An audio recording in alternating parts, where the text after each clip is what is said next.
বাংলাদেশে মানে আপনি যদি ফেরেস্তাও হন তারপরেও কিছু লোক আছে যারা আপনাকে শয়তানের তকমা দিবে, কারণ এখানে তার ব্যক্তি স্বার্থ আছে, ব্যক্তি উদ্দেশ্য আছে। আলাপটা হইতেছে এটা আজকে থেকে 1 বছর আগের আলাপ, 10 মাস আগের আলাপ।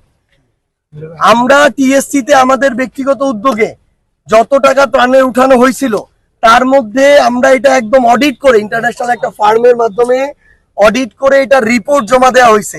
যে কয়েকটা ছিল পাই টু পাই টাকা ত্রাণ মন্ত্রণালয়ের যে ফান্ড সেখানে আমরা জমা দিছি, ঠিক এই কারণেই, কারণ আমার এই লজিস্টিক্স নাই, আমার এই ম্যান পাওয়ার নাই। আমি আজকে থেকে 1 বছর আগের কথা বলতেছি, অগাস্ট সেপ্টেম্বরের কথা। লজিস্টিক্স নাই, ম্যান পাওয়ার নাই, আমি যে এখানে কাজ করব আমার একটা জেলায় স্ট্রাকচার নাই, আমার এর আগে এই কাজ করার অভিজ্ঞতা নাই, তাহলে আমি যদি এই টাকাগুলা আমার তো অ্যাবিউজ হয়ে যাইতে পারে। তো আমি কি করব যেন প্রপার ইউজ হয়। এই প্রপার ইউজটা হওয়ার জন্য আমরা ওইখানে দিছি, কারণ তাদের জনবল আছে, সরকারের ওই জায়গায় দিছি। আমরা যদি অন্তর্বর্তীকালীন সরকারের একটা মন্ত্রণালয়ের উপর আস্থা না রাখবো তাহলে কার উপর রাখবো? এটা তো আওয়ামী লীগের মন্ত্রণালয় না, এটা ডক্টর ইউনূসের অভ্যুত্থান পরবর্তী সরকারের মন্ত্রণালয়।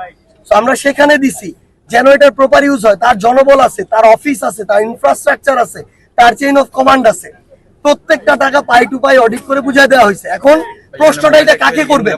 এই প্রশ্ন করবেন ত্রাণ ও দুর্যোগ মন্ত্রণালয়ের যে উপদেষ্টা তাকে, যে আপনাদেরকে যে অভ্যুত্থান পরবর্তী যে ছাত্ররা যারা নেতৃত্ব দিয়ে আন্দোলন করছে তারা যে আপনাকে অভ্যুত্থানে 9 কোটি টাকা বা সামথিং টাকা বুঝাই দিছে পাই টু পাই, এটা আপনি ফেনীর জন্য কয় টাকা খরচ করছেন, কয় টাকা করেন না, এটার হিসাব দেন।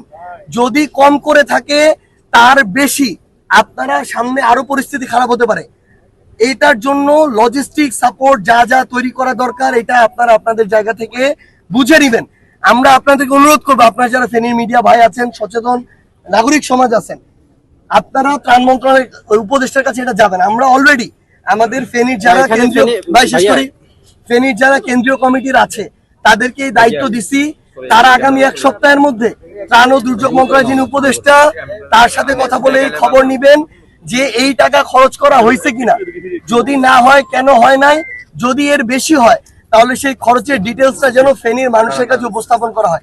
কোন প্রশ্ন কাকে কখন কোথায় করতে হবে এটা আপনাদের বুঝতে হবে। একটা জিনিস ভাই, আপনারা মেইনস্ট্রিম মিডিয়া কথা